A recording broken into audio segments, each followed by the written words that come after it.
1970s का दौर था जब अमिताभ बच्चन अपने पीक पे थे। जब उनकी मूवी दीवार रिलीज हुई थी, उसके बाद पूरे मीडिया में अमिताभ बच्चन का एक भी फोटो नहीं था। और इसकी वजह यह है कि मीडिया ने अमिताभ बच्चन को बैन कर दिया था।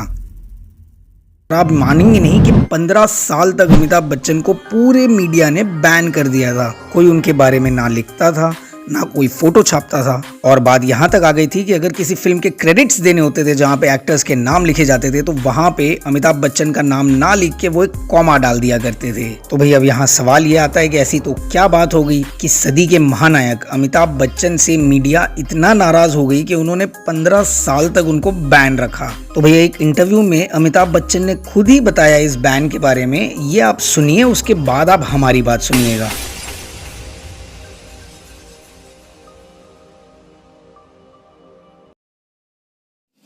फिल्म पत्रकारों ने 1975 में, जबकि देश में इमरजेंसी लगी थी, उस समय ऐसा समझा, गलत समझा कि जो प्रेस सेंसरशिप इमरजेंसी के साथ आई थी उसमें मेरा हाथ था।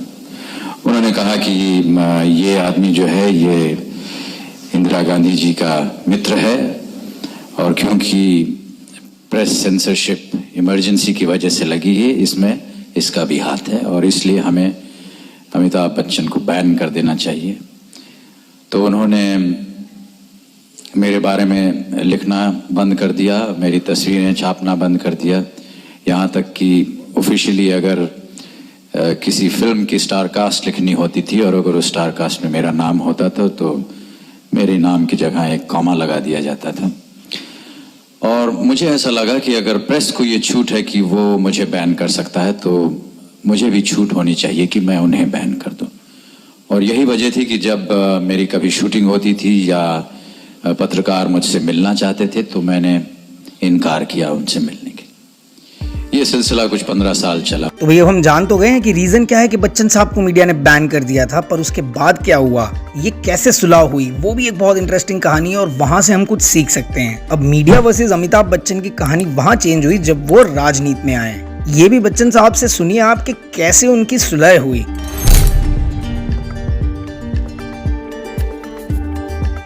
उसके बाद मैं राजनीति में गया। राजनीति में बात उल्टी थी, क्योंकि इस तरफ तो मेरी फिल्में थी और मैं फिल्मों में काम करता था और इससे ज्यादा मुझे और कुछ कहना भी नहीं था। लेकिन राजनीति में जनता के साथ एक संबंध स्थापित करना पड़ता है, और उसके लिए मीडिया और प्रेस जो है वो एक बहुत ही सशक्त और एक बहुत ज़रूरी यंत्र होता है। और उसी ज़माने में कई ऐसे मुझ पर लांछन लगाए गए, बहुत से एक्यूजेशंस लगाए गए मुझ पर और मेरे परिवार के ऊपर, और जिसका मैं विरोध करना चाहता था। लेकिन क्योंकि मैं प्रेस से नहीं बात कर रहा था, इसलिए मेरे पास कोई यंत्र नहीं था। मुझे लगा कि ये मेरी भूल है, ये मेरी गलती है, और मैंने अपनी गलती को कबूल किया और अपनी भूल को माना। पत्रकारों से क्षमा मांगी, उनसे माफ़ी मांगी और उनसे फिर हमने मेल मिलाप किया। वैसे इस कहानी के अलावा एक और चीज़ मानी जाती है कि बच्चन साहब का जब कूली फिल्म में एक्सीडेंट हुआ था और वो ऑलमोस्ट मौत के मुंह से बाहर आए थे, तब भी मीडिया हाउसेस ने डिसाइड किया कि अब ये बैन को नहीं मानेंगे और अमिताभ बच्चन जी की हेल्थ के लिए जो भी कवरेज करना होगा वो करेंगे। मैंने ये देखा है हमेशा कि बड़ा आदमी जब डाउन टू अर्थ हो जाता है ना, तो पूरी दुनिया उसकी पूजा करने लगती है। महेंद्र सिंह धोनी के अलावा ऐसा कौन सा दूसरा एग्जाम्पल है, कमेंट्स में बताइएगा।